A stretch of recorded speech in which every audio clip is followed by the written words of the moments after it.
the business skills and teaching them how to actually operate the franchise. Talk to us about that conversion process and who's a likely candidate. Yeah. So anyone could be a likely candidate if they can, they have to understand it's still work. Any franchise is going to be a work. This is just very rewarding work. So right. If someone is like hey, they don't have a problem with the work and they love dogs and they have some hand-eye coordination. If they're able to go through that initial training program, they do a discovery day.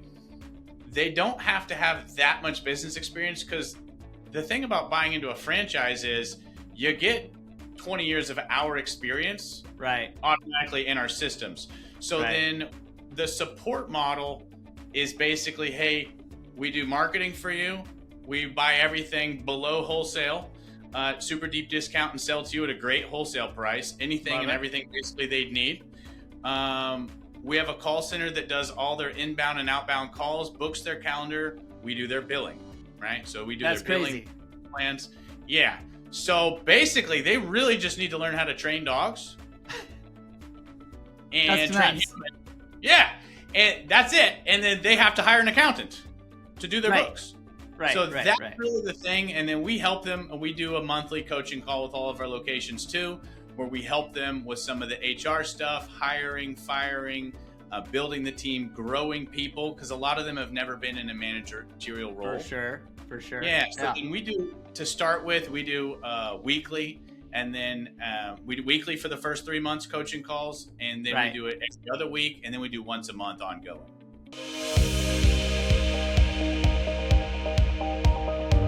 Hey, welcome back to the show. I'm so excited to have with us today the canine lover, the man with a mission with his dogs, Ryan Wimpey. Will you tell us who you are and what you do? Hey, thanks, Todd. I'm Ryan Wimpey. I'm with Tip Top Canine Dog Training.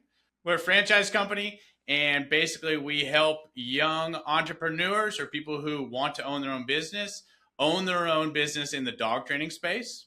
Love it. So we train them how to train dogs. We support them with a call center, product company, and constant seminars on how to get better, right? So I love it. We help people. And then also on the client front, we help people. If you have a crazy dog ruining your life, then you call Tip Top, and we fix the beast, and we help them be a good part of your household, so they're not just stuck outside.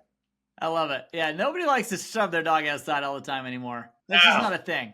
No, yeah. So I've had before a 9-year-old girl that could walk a 90-pound Doberman before, 140-pound Mastiffs knocking over children, eating pizzas off the counter. Right. In a few weeks, we got those dogs under control, where the whole family can have them listen to them. So it's super rewarding. It's very fun, but also helps keep dogs out of shelters.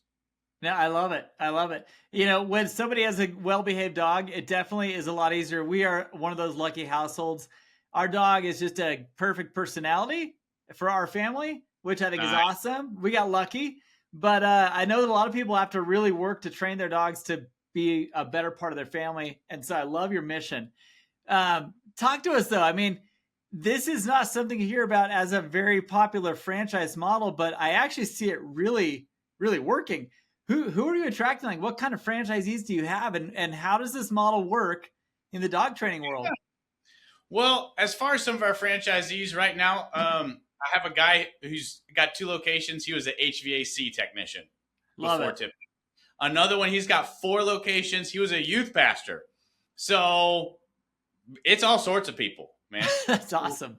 4 of our owners own multiple locations. Only one of them had business experience, right? Wow. Yeah, we're looking for people with the entrepreneurial spirit who want to own their own business but don't really know what that looks like, and somebody who loves dogs. So we supply them with the initial training, the back-end support, and the marketing. So if they love dogs and they're open-minded enough to learn systems, that they can be in that dog training industry and have that really rewarding but also profitable work. I love it. Most people don't know systems, and people don't know how to start a business, but they love animals. And so I think what you're doing is really cool, because it opens the door for a lot of people who want to just I know that my daughters have done dog walking for neighbors before and all that kind of stuff, but to turn that into something that can sustain a family or a couple or whoever, that is not an easy way to make a living.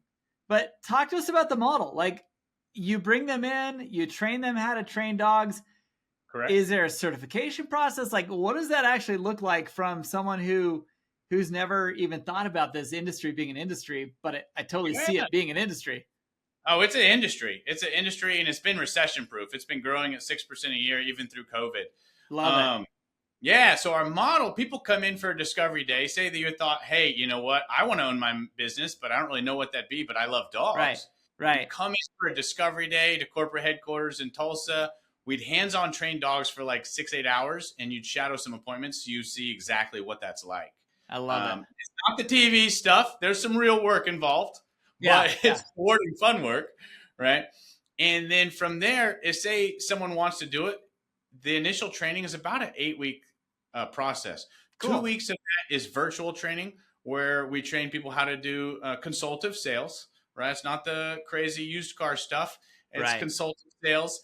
And also the theory. So we do that for 2 weeks, virtual, like an hour or two a day, make sure people understand where we're going to be coming from and what they're going to be learning.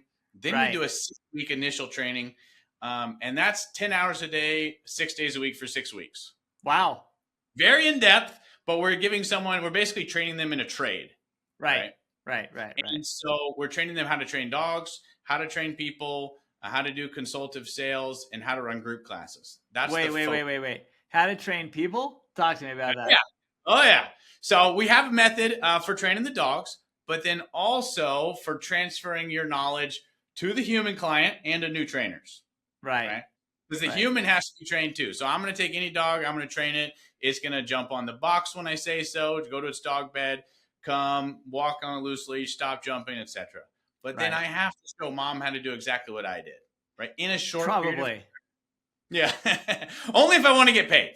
Well, I was going to say, the dogs don't pay as well as the owner, so that's probably a really important piece of this whole thing. Oh, the owner training is exceptionally important, and it can't be missed. That's why, like, the dog whisperer makes good TV. Right. But, like, I need to transfer what I do, like, instantly to mom and dad. Like, they need to get it in 5 to 20 minutes and be able to replicate exactly what I did. Wow. Love it. Love it. No, I definitely get those on my feed periodically of that guy with the glasses that, instantly converts these rabid dogs into gentle giants. It's kind of cool to watch, but I don't buy it as being a regular thing. So as you're training this process and training the system, are there niches? Are there types of dogs? Are there things that you can stay away from? Or is this pretty much a universally accepted methodology of working with different types of dogs? No, so it basically will work for every type of dog. Some of the dogs that aren't dogs, like a wolf hybrid, right? Yeah. It might not work. So before, we've trained some timber wolves that have worked, and we've trained some wolf hybrids, and some of them, they're just not domesticated. But any domesticated dog, I went out to, like 10 years ago to a lady's house, and she had a Russian bear dog, a Russian Orchaka. Yeah. And they guarded the border of Siberia, and it was trainable, but the aggression was never going to go away. She also had a wolf. It had tunneled underneath her back porch, like 12 feet under. And I'm like, that's not a dog. I'm sorry. I'm not going to be able to help you. Like, that's not a dog. So, but basically any dog, we're going to be able to work. So we do a first lesson for $1 at every location. We go out and we show clients results in 10 to 15 minutes. Wow. Before we ever show them packages. We don't sign up anyone without actually working with their dog, making sure that our method's going to work. I am so glad you're here. And I just wanted to take a few seconds to tell you about a program that we have assembled with a lot of our podcast guests and a lot of people who are listening to the show who are feeling the same way that they do. There's a recurring theme.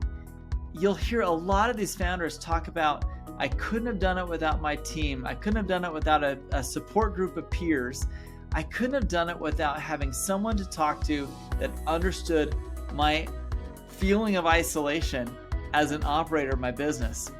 You see, you're not alone. It is hard running a business, and it's even harder when you know you can't express all your deepest concerns and frustrations with your executive team.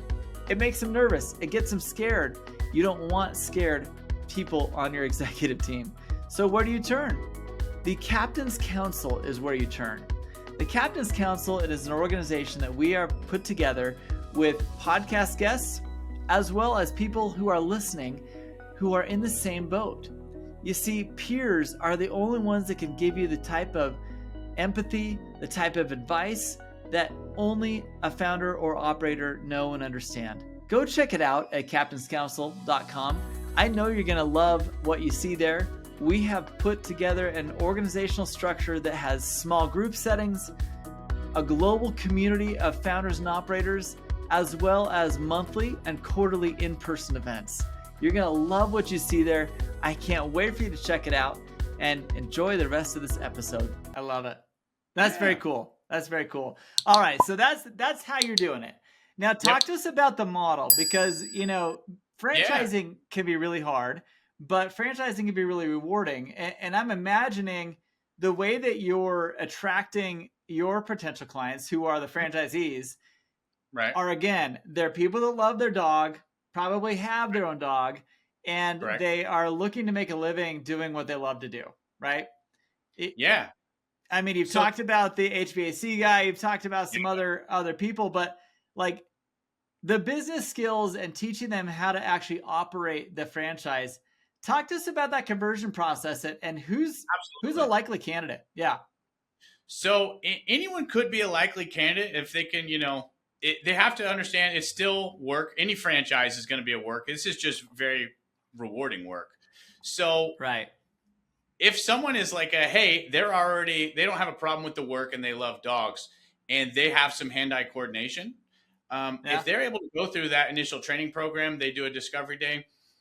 They don't have to have that much business experience, because the thing about buying into a franchise is you get 20 years of our experience automatically in our systems. So then the support model is basically, hey, we do marketing for you. We buy everything below wholesale, super deep discount, and sell to you at a great wholesale price, anything and everything basically they'd need. We have a call center that does all their inbound and outbound calls, books their calendar. We do their billing, right? So we do their billing plans. Yeah. So basically, they really just need to learn how to train dogs and train humans. Yeah. And that's it. And then they have to hire an accountant to do their books. So that's really the thing. And then we help them. We do a monthly coaching call with all of our locations too, where we help them with some of the HR stuff, hiring, firing, building the team, growing people, because a lot of them have never been in a managerial role. For sure. Yeah. So then we do, to start with, we do weekly, and then we do weekly for the first 3 months coaching calls, and then we do it every other week, and then we do once a month ongoing. Wow. I love it. I love it. No, this is really, really cool. Honestly, for many people out there listening, and for maybe people looking for that right fit for their job, I can tell you first-handedly that my first business was in the golf business because I love to golf.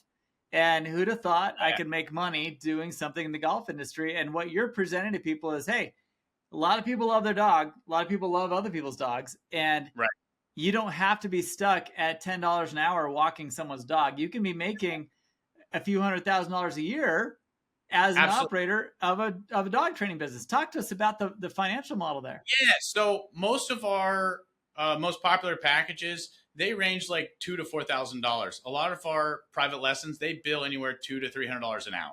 Wow. Right? You can never, because we're showing big results in that hour. And with dog walking or grooming, you can never bill higher than like $25, $35 an hour. So it's not really sustainable. But what we're going to do in 1 or 2 hours at Tip Top Canine, someone else, like a random PetSmart treat trainer, they're making $12 an hour. They're never going to be able to replicate the results in the dog or in the human. And that's why we're able to get that high price. I love it. I love it. Well, this is exciting. So as you built the franchise model, I mean, what kind of drove you to think that you could even pull this off, first of all? Second of all, what kind of training did you get to build it into a franchise model? I mean, it's one thing to do it on your own, but how were you able to replicate that and build it into an actual model?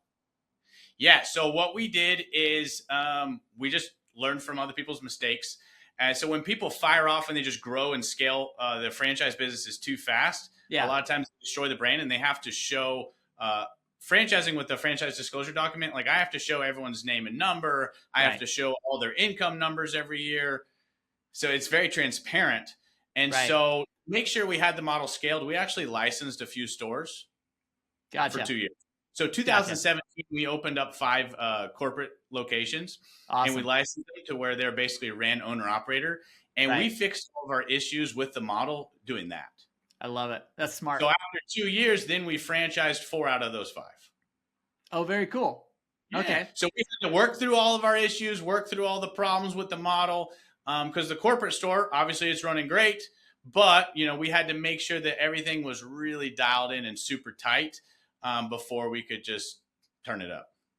There's no doubt about that. And again, for those of you listening who have considered starting a business or are looking for an opportunity, it's so smart, if you've never operated a business before, to work with someone like this operation here to really kind of put into effect an effective way to do what you love to do, as opposed to trying to figure it all on yourself. I mean, Ryan, how long did it take you to figure the model out that you could replicate?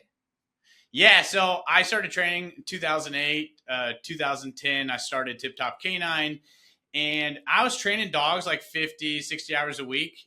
Wow. And then I'm getting on forums trying to learn, Google ads, trying to learn SEO, right. Trying to Windows Movie Maker or whatever, trying to make my own videos.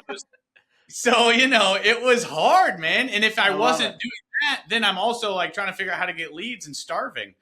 And so, it took a good 7-8 years to really, really nail everything down. And then I love it.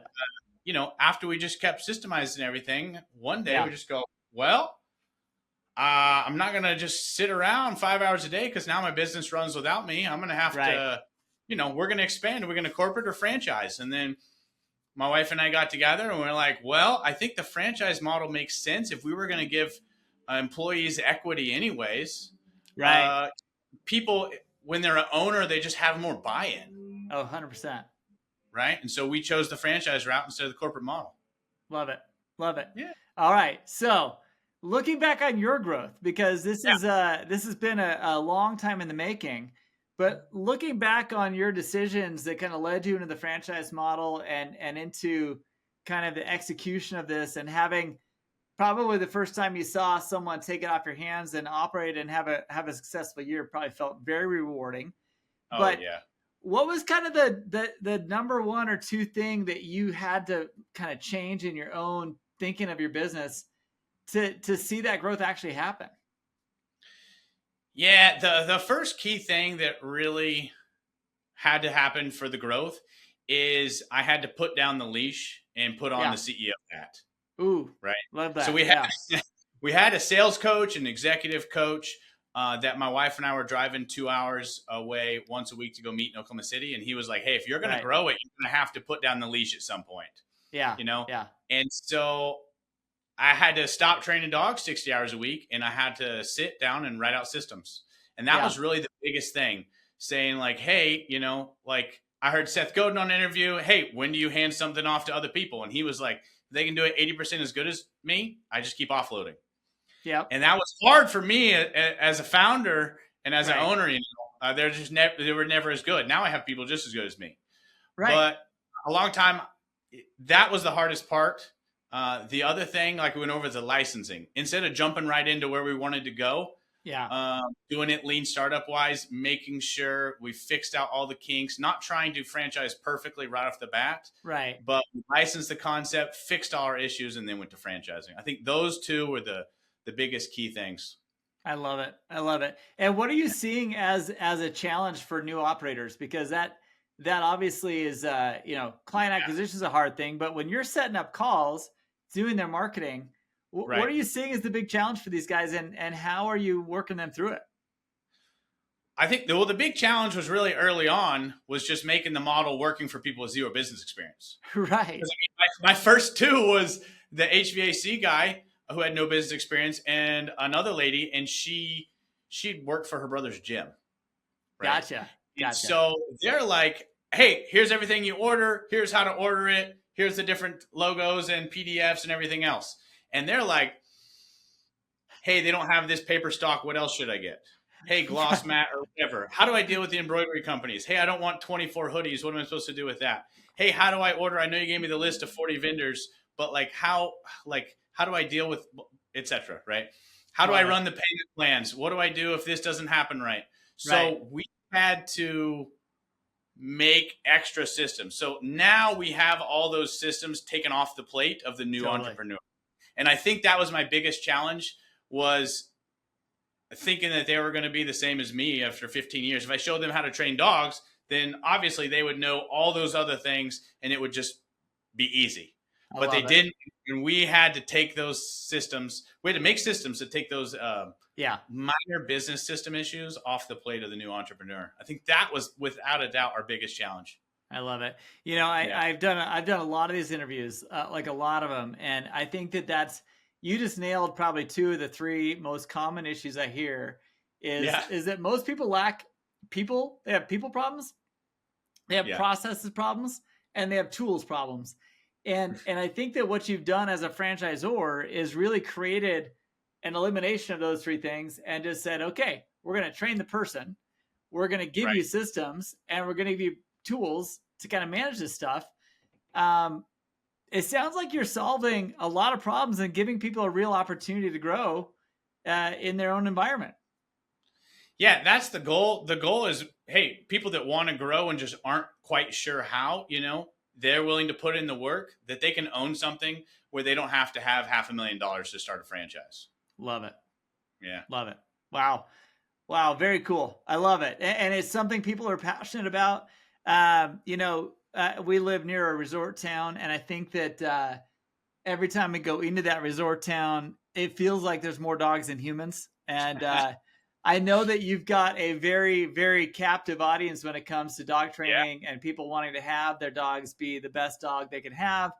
Are there key markets? Are there key, if someone's listening to the show thinking, man, is this going to work in my marketplace? How will they know? And what kind of training advice do you give them to do that? So I'll share this crazy stat with you. 2019, 2,000 pet owners were surveyed, and 34% of them said they prefer their pets to their own children. It's crazy, right? Wow. Another stat, in 2014, they did brain scans on showing moms a picture of their kid and a picture of their dog. Stop it. And the brain lights up the exact same. Stop it. So when you take those 2 statistics, 34% of people like their dogs more than 34% like their dogs more than their kids, and the brain lighting up the exact same. It's not necessarily like what is a good market? Like, is there enough market? So, I mean, if there's a town with 200,000 people and a decent median income, someone can at least own or operate or have 1 employee there. I love it. There's literally dogs everywhere. And then the number 1 reason outside of someone moving that a dog gets surrendered is behavioral issues. Non-aggressive behavioral issues is the number 1 reason. And then aggressive behavioral issues is the next one. And we can fix both of those. It's awesome. Yeah. That's really cool. So looking back at your experience in building this out, I mean, obviously you have had time on your hand, but sure. Is there anyone in your corner you want to give a shout out to who's kind of been there to help you navigate this growth journey with you? Yeah, biggest shout out would just be to my wife, Rachel. Love it. We really went vertical when she came on board. She was helping one of my friends, Whitney, in his multiple businesses scale. And I was like, you have got to please come work for me. Seriously. And she brought a ton of organization, a ton of the HR and people management. And she's a people grower. She grows people. And that's hard to find, especially, just in today's environment, those people just command big salaries. So her coming on board, when she came on right before we started licensing, about a year before that. Awesome. And she really helped us nail stuff down so we were able to grow. Well, those are the perfect type of employees, right? Because doesn't always have to be financial subsistence, right? Right. That's awesome. Very cool. Well, dude, I love the model. I love what you're doing. And I honestly love how you're helping your franchisees have the best chance to success here. And, so far, what have you seen longevity wise? I mean, it sounds like several of your early pilot programs with franchising have returned to buy more franchises. Is that right? Yes. So currently we have 19 locations and 10 owners. Wow. So awesome. 3 owners. Yeah. 3 have 2 locations. 1 has 4 locations. So we have a lot of people that are starting to open up second and third locations. I love it. In the DFW area, we have a couple with 2 locations. They're getting ready to open up one in Colorado first quarter of next year. Awesome. So yeah, it's been exciting, especially if you think about like in the DFW area, they were like a graphic designer, right, and a mortgage broker, like no dog experience. The guy with 4 was a youth pastor. Another guy was door-to-door pest control. He just opened up a second one in Utah. It's awesome. So they're good, hard people. And now what's awesome is they are. But in the beginning, they weren't like as business savvy, and now they're becoming like real entrepreneurs. Like they understand business, they understand how everything worked. Where in the very beginning they didn't. So it's awesome to see their growth because now, I mean, when you manage multiple locations and big teams, you have to actually be an operator. I love it. Yeah. Love it. Dude, way to go. And way to go in building this out. I'm super proud of you. For those of you listening who are interested in the opportunity, we got links down below of how to connect with Ryan and figure out how you can become a dog trainer and you can become a business owner and you can do all the things you love and make some good money in the meantime. So Ryan, way to go. And for those of you listening, you can do it too. Just listen to the cues. There's a lot of subtle cues here on this episode. And Ryan, you hit like literally all 3 of the main core problems that most people have. And I love how you've been able to help people work through it. Thanks, man. Yeah, I appreciate you. Thanks for having me on, Todd. All right. We'll see you later. Hey there, friends. This is Todd. Running a business, honestly, can leave a lot of founders and operators feeling lonely and isolated. If you have ever felt that way, trust me, I know what it feels like. And there is something you can do about it. You've heard a lot of our guests talk about the fact that being lonely and isolated is one of their biggest challenges in trying to run and scale their business. captainscouncil.com.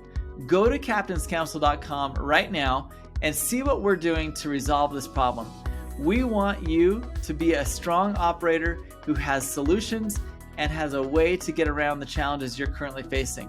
What most founders don't understand is that you're not alone.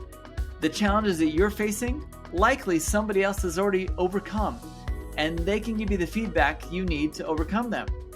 Who better than your peers, other founders, other operators who are joining with you in a small group setting, a global community setting, as well as at our in-person events to guide you through these challenges that you're facing right now. Don't give up, keep on pushing, but do it with some good advice from your peers. Go check it out at captainscouncil.com and let me know what you think about the offering. We can't wait to see you there.